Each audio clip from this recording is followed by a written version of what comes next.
Welcome to Study glow.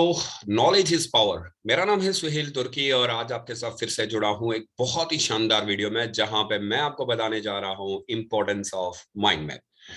काफी बार students का ये मानना होता है कि सर यूपीएससी का सिलेबस बहुत बड़ा होता है और जब हम नोट मेकिंग करते हैं तो बहुत मुश्किल होती है, या क्या आंसर राइटिंग में हम लोगों को माइंड मैप का इस्तेमाल करना चाहिए। आप सब जानते हैं कि आजकल एक साइंटिफिक मेथड आया है जिसको हम माइंड मैप कहते हैं। वैसे हर टीचर जो है अपनी क्लास में और ड्यूरिंग द लेक्चर मैं भी बच्चों से भी ये कहता है, इवन दो मैं भी अपने स्टूडेंट से बार बार कहता हूं कि बेटर है कि आप एक माइंड मैप बनाएं। और माइंड मैप बहुत ज्यादा इजी भी होता है। अब सवाल ये है कि क्या हम लोगों को यूपीएससी की आंसर राइटिंग में माइंड मैप बनाने की इजाजत दी जाती है। आज पूरी पूरी वीडियो में हम लोग डिस्कस करने वाले हैं। बहुत ही इंटरेस्टिंग वीडियो होने वाली है। लेकिन शुरू करने से पहले आप सबको बताना चाहता हूं कि आज इस आंसर राइटिंग के ऊपर डिस्कशन होगी और दूसरी डिस्कशन होगी कि क्या माइंड मैप बनाना चाहिए, और बनाना भी है तो किस तरीके से बनाने का, हमारे पास क्या क्या चीजें होनी चाहिए। सारा कुछ हम लोग इस पूरी वीडियो में डिस्कस करेंगे। But before I should start, my name is Suhail Turki. I am teaching history GS, history as optional, having experience of 9 year और being as a top educator on a different platform। और आज मैं आप लोगों के साथ जो अपना एक्सपीरियंस शेयर कर रहा हूं वो है माइंड मैप का।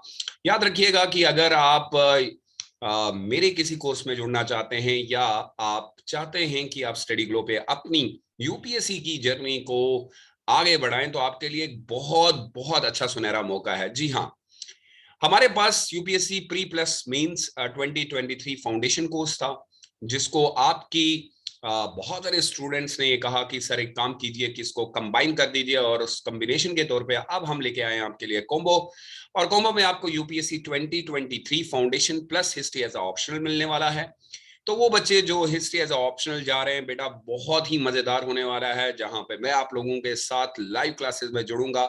इस फाउंडेशन कोर्स में आपको 1000 प्लस आवर्स मिलेंगे, 9 CRT की लाइव क्लासेस मिलने वाली हैं, जीएस के पेपर फर्स्ट से फोर्थ तक complete, essay writing, doubt session और plus history option with Suhail Turki. Now आप याद करिएगा कि हिस्ट्री एज ऑप्शनल जो कि मैं काफी सालों से पढ़ा रहा हूं, अगर आप इसको इंडिविजुअली लेते हैं, अगर किसी और प्लेटफॉर्म पे मैं पढ़ा रहा होता तो बहुत महंगा हो जाता है। लेकिन यहाँ पे आपके लिए स्टडी ग्लो एक बहुत अच्छा ऑफर लेके आया है कि आप एक तो अपनी फाउंडेशन का भी और प्लस ऑप्शनल के साथ जा सकते हैं। सो आज ही आप कॉल कर सकते हैं दिए गए नंबर पे या व्हाट्सअप कर सकते हैं और मेरे इस कोर्स में एनरोल भी हो सकते हैं। एक तो आपको फाउंडेशन मिलेगा विद डिफरेंट एक रेप्यूटेड को जो हमारे फैकल्टी है जिन्होंने ऑलरेडी मेंस लिखे हुए हैं, यानी कि क्वालिटी के ऊपर कोई भी कॉम्प्रोमाइज नहीं होगा। तो चलो शुरू करते हैं आज की वीडियो। और आज की वीडियो में मैं आपके साथ जो डिस्कशन करने जा रहा हूं कि क्या सर, बहुत सारे बच्चों का कहना होता है कि सर अक्सर हमें टीचर जो है वो माइंड मैप के लिए कहते हैं, और टीचर ये कहते हैं कि माइंड मैप बहुत इंपॉर्टेंट होता है, और माइंड मैप की इंपॉर्टेंस भी यूपीएससी में बहुत ज्यादा है। बेसिकली पहले माइंड मैप का इस्तेमाल नहीं किया जाता था, अब ये जो है एक साइंटिफिक हो चुका है, और इसको हम कहते हैं साइंटिफिक मेथड। तो बहुत अच्छी चीज है कि विद टाइम हम लोग काफी सारी चीजों को चेंज करते हैं। और सब जानते हैं कि यूपीएससी के एग्जामिनेशन में हम लोग बहुत ज्यादा, यूपीएससी का जो सिलेबस है वो बहुत ज्यादा है, आप सब इस बात पे एग्री भी करते होंगे।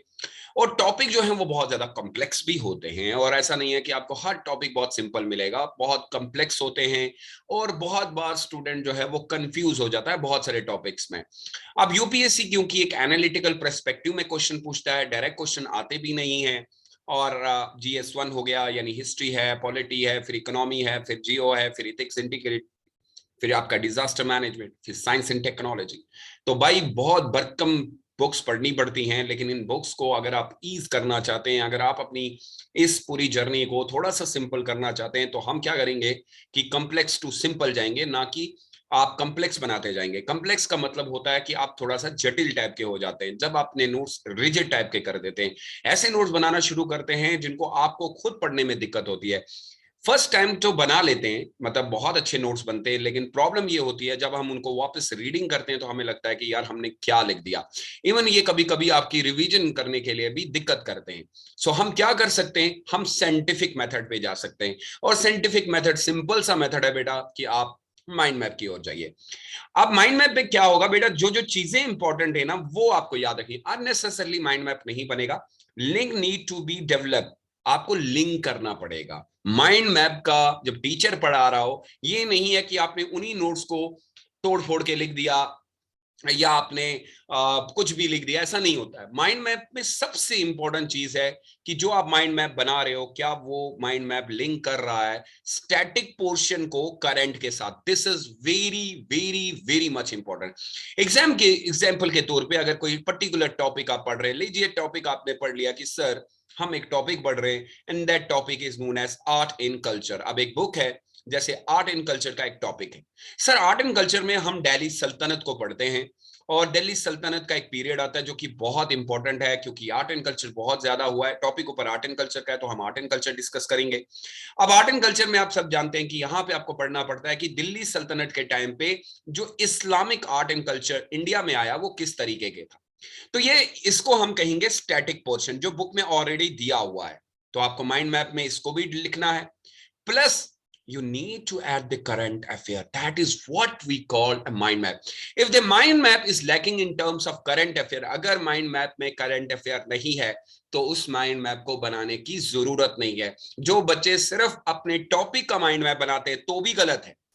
Mind map is known as a scientific method which combines two portion. One is known as static portion and the second portion is known as current affair.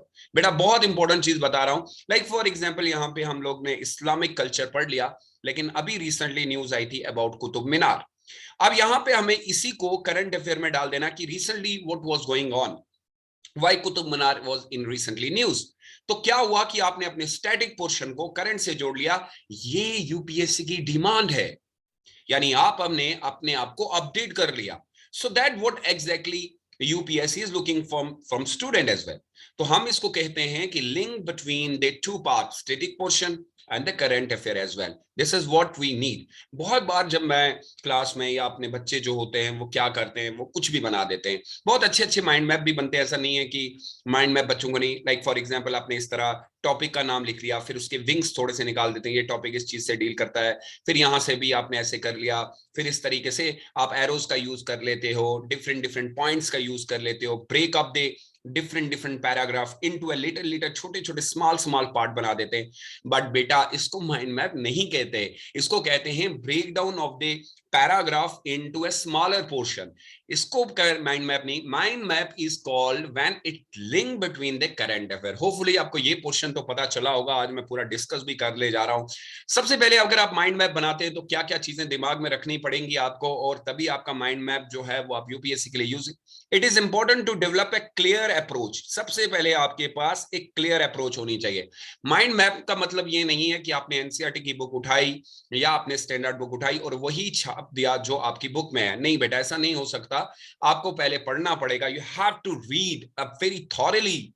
एक अच्छी रीडिंग चाहिए टू डेप्थ। और उसको आप लोगों ने देखा होगा कि हम जब रीडिंग कर रहे होते हैं, हमें कोई पॉइंट अच्छा लगता है, find out that point and to dealing with such complex topic. और एक कॉम्प्लेक्स टॉपिक को आप किस तरीके से एक छोटा सा एक सिंपल बना सकते हैं। So now for the mind maps is a scientific method. It is not just to draw a diagram or maybe map or something else. It is scientific method to link all the related information of the topic, whether it is a static or a dynamic. So find out in your book which portion is known as static and which portion is a dynamic. Link with the current affair is called a mind map.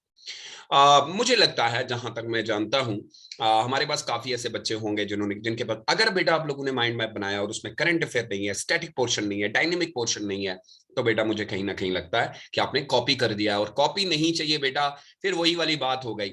It is a visual representation, visually दिखना चाहिए। आज visually representation कैसे होता है? You can use some image as well, like you have to make some, for example किसी ने map बना दिया इंडिया का, या आपने जियोग्राफी में कोई एरिया दिखा दिया, आपने पर्टिकुलर एरिया में यहाँ से वीट निकलता है, यहाँ से आपके जो है बाकी के सोयाबीन निकलता है, तो आप वो लिंक कर रहे हैं। इधर you can use for the current affair, आपने एक पिलर बना दिया, उस पिलर के अंदर कुछ दिखा दिया, या for example even you can use it for the current affairs as well, part of the geography में आपने थोड़े से वेदर दिखा दिए, फॉरेस्ट का एरिया दिखा दिया, कुछ भी ऐसा.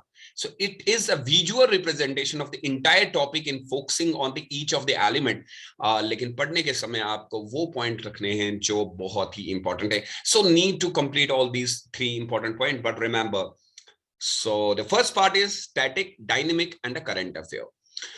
माइंड मैप से क्या फायदा हो सकता है? What are the advantage of the mind? Sir क्यों मैं माइंड मैप बनाऊं? So mind map help UPSC aspirant learning faster, बहुत जल्दी से और बहुत तेजी से आप कर सकते हैं. फास्टर का मतलब ये नहीं है कि धड़ाधड़ पढ़ लिया. Faster with authenticity, quicker with authenticity, and most important, it help they understand the topic in depth. Yeah, of course, आप डेप्थ से पढ़ सकते हैं with the help of mind map. So in UPSC Mains examination question जो पूछा जाता है require analytical approach, analysis and multiple topic in one answer. आपने देखा होगा बहुत बार यूपीएससी का एक क्वेश्चन होता है, उसमें 3 या 4 क्वेश्चन डाल दिए होते हैं और 4 क्वेश्चन को आपने 250 और 150 वर्ड में लिखना होता है. बेटा ये कला उसी के पास होगी जो उसने माइंड में बहुत अच्छे बनाए होंगे. आप खुद सोचे 250 वर्ड में 3 क्वेश्चन पूछे गए. अब 250 वर्ड बहुत लेस वर्ड है, 3 क्वेश्चन का आंसर 250 वर्ड में देना ये कला है, ये एक आर्ट है. And student need to be summarise their answer within the 200 or 250 or 150 word sometime. So it is simply not knowledge, it is a smart work. So with the mind map, what you can do is to go for the smart work. So try to make a good mind map and take help from your teacher, because मुझे ये लगता है कि हम सब लोग ने एक काम कर लिया, माइंड मैप बनाना सीख लिया, but whether the mind map is up to the mark, basically क्या वो जो यूपीएससी को चाहिए वो माइंड मैप बनाए. और मैंने बार बार अपने स्टूडेंट्स को एक बात बोली है, जैसी आप प्रैक्टिस करेंगे वैसा ही आप मेंस के एग्जामिनेशन में लिखेंगे. बहुत बार बच्चे लिखते हैं सर मैंने तो प्रैक्टिस लिया है, ये तो सर मैंने अपनी याद करने के लिए लिया है. बेटा याद करना, जो चीज आप रिवीजन के टाइम कर रहे हैं, जो आप रीडिंग कर रहे हैं, जो आप राइटिंग कर रहे हैं, वही आपका मेंस में आएगा, क्योंकि इंसान वही चीज करता है जो वो प्रैक्टिस कर रहा हो. सो जितना अच्छा आप प्रैक्टिस करेंगे वही आपकी कला मेंस एग्जामिनेशन में दिखेगी. जितने भी टॉपर्स आपको दिखते हैं वो ये इन्हीं चीजों पे काम करते हैं. बहुत ही सिंपल तरीका है. With UPSC mind map student can relate these topic quicker and efficiently. फट से याद आ जाएगा, दिमाग के किस कोने में वो जो इंफॉर्मेशन स्टोर है लिंक कर देगा. From the chapter number 1 to chapter number 3 can be link with easily. तो वो पॉइंट जो होंगे ना वो आपको बहुत जल्दी, क्योंकि पैसेज में चीजें याद नहीं रहती हैं. So recently the mind map has emerged a significant visual tool to improve learning and revision. एक तो लर्निंग बहुत जल्दी होती है, revision of complicated topic. Try to make a good mind map and take help from the teacher. Like even though I believe, अगर आपने मेरी classes ली होंगी, मैं हमेशा स्लाइड से नहीं पढ़ाता हूँ, मैं हाथ से माइंड मैप बनवा के देता हूँ बच्चों को. जब क्लासेस आप जुड़ेंगे मेरी क्लासेस के अंदर तो आपको देखने को मिलेगा कि मैं ज्यादातर हाथ के, इसीलिए मैं कहता हूँ try to go for the handwritten note rather than going for the slides. अच्छा, इसके ऊपर एक और चीज भी हो सकती है, mind map break down the topic and help it explain point wise and structurally. अब हमें जो आंसर देना पड़ता है वो स्ट्रक्चरली देना पड़ता है बड़े अच्छे से. So these mind map act a bridge between the static portion and UPSC current affairs. This is very much important. Like current affairs is the backbone of the UPSC. So these help student and the UPSC means answer writing for GS paper as well as essay paper. तो आप GS paper में भी और essay paper में भी in mind map का इस्तेमाल कर सकते हो. So you can write down here the topic, like just as example. First ऐसे आपने टॉपिक ले लिया, then you have to get topic like कोई भी टॉपिक आपने ले लिया, सर विमेन एम्पावरमेंट के लिए ले लिया. मिसाल के तौर पे आपने विमेन एम्पावरमेंट को पढ़ना है तो आपने विमेन एम्पावरमेंट यहाँ पे लिख लिया. थोड़ा सा डायनेमिक भी है, थोड़ा सा स्टैटिक भी है. तो विमेन एम्पावरमेंट की पहले आपने थोड़ी सी डेफिनेशन यहाँ पे लिख ली, इसको आपने अंडरलाइन किया कि विमेन एम्पावरमेंट क्या होता है. Now recently the government has change this concept to women led development. अब इसको विमेन लेड डेवलपमेंट कहा जाता है. थोड़ा सा पोर्शन आपने यहाँ पे इसको, अब यहाँ पे जो पोर्शन जुड़ेगा ना दैट वी है करंट बेसिस. बताइए कि आज अभी के हम लोग क्या क्या वुमेन्स के लिए कर रहे हैं. So here we can add some schemes जो अभी रिलेटेड या करंट से चल रही हैं. So now what you are doing, you are putting some dynamic and as well as some static portion with the current affair. So Mains की answer writing में आपके लिए ये पॉइंट फिर से दोबारा यूज करना बहुत इजी होने वाला है। उम्मीद करता हूं कि इस वीडियो से आप लोगों को पता चला होगा, क्योंकि बहुत सारे बच्चे पहले यही पूछने में 10 दिन लगा देते हैं, माइंड मैप बनाना चाहिए या नहीं बनाना चाहिए। तो मेरा आपसे ये कहना है कि बनाना चाहिए, बट अगर वो सिस्टमैटिक है, अगर वो वेल स्ट्रक्चर्ड है, अगर वो करंट अफेयर अपडेटेड है, अगर वो ऑथेंटिक है। और याद रखिएगा, जब आप माइंड मैप बना रहे हो, कंटेंट कौन सा यूज कर रहे हैं वो भी इंपॉर्टेंट होता है। And kindly don't copy and paste from the other mind map जो आपको इजी अवेलेबल मिलते हैं गूगल पे या फिर कहीं पे। मैं इतना ही सजेस्ट करूंगा, क्योंकि काफी अपडेट होता रहता है, चेंज हो जाता होता है। सो जब आप एनसीईआरटी पढ़ते हैं तो एनसीईआरटी को माइंड मैप के थ्रू ही पढ़ें, और यहां से आप माइंड मैप ले लें। और उस एनसीईआरटी का यूज जब स्टैंडर्ड बुक्स में आप करेंगे तो ये जो पॉइंट्स है ना, तो आप यहाँ पे उसको मीन्स में आंसर राइटिंग में ऐड कर सकते हैं। रिवीजन बहुत अच्छे से हो सकता है, तेजी से हो सकता है, अपडेटेड बहुत अच्छे से हो सकता है। सो फायदे ही फायदे हैं सर। लेकिन सवाल सिर्फ यहीं पे बना कि क्या आप लोगों के पास वो माइंड मैप है। अगर आप चाहते हैं कि सुहेल सर आपको एक पूरी क्लासेस माइंड मैप के ऊपर दे, और अगर आप लोगों को जरूरत होगी, काइंडली इस वीडियो के नीचे कमेंट बॉक्स में जरूर लिखिएगा। नेक्स्ट वीडियो आपको वही मिलेगी। और मैं उम्मीद करता हूं कि इस वीडियो से आप लोग आज से अपने माइंड मैप को बहुत अच्छा बनाने वाले हैं, नहीं तो मेंस के एग्जामिनेशन में आपके लिए बहुत बहुत बहुत दिक्कत होने वाली है। So thank you so much for being with me. Stay safe and stay blessed. And finally, अगर आप में से कोई भी बच्चा हमारे साथ जुड़ना चाहता है, बहुत अच्छा मौका है। You can go for the combo pack UPSC 2023 with the foundation in history as a option. आज ही आप कॉल कर सकते हैं। 70 + XT 25% आपको ऑफ मिलेगा। You can use code UPSC 2023। Remember, history as a option and history GS इस पूरे क्लासेस के अंदर मैं ही पढ़ाने वाला हूं। और याद रखिएगा, माइंड मैप भी मैं खुद ही बनवाऊंगा। So stay safe and stay blessed. May Allah bless you all. Bye bye.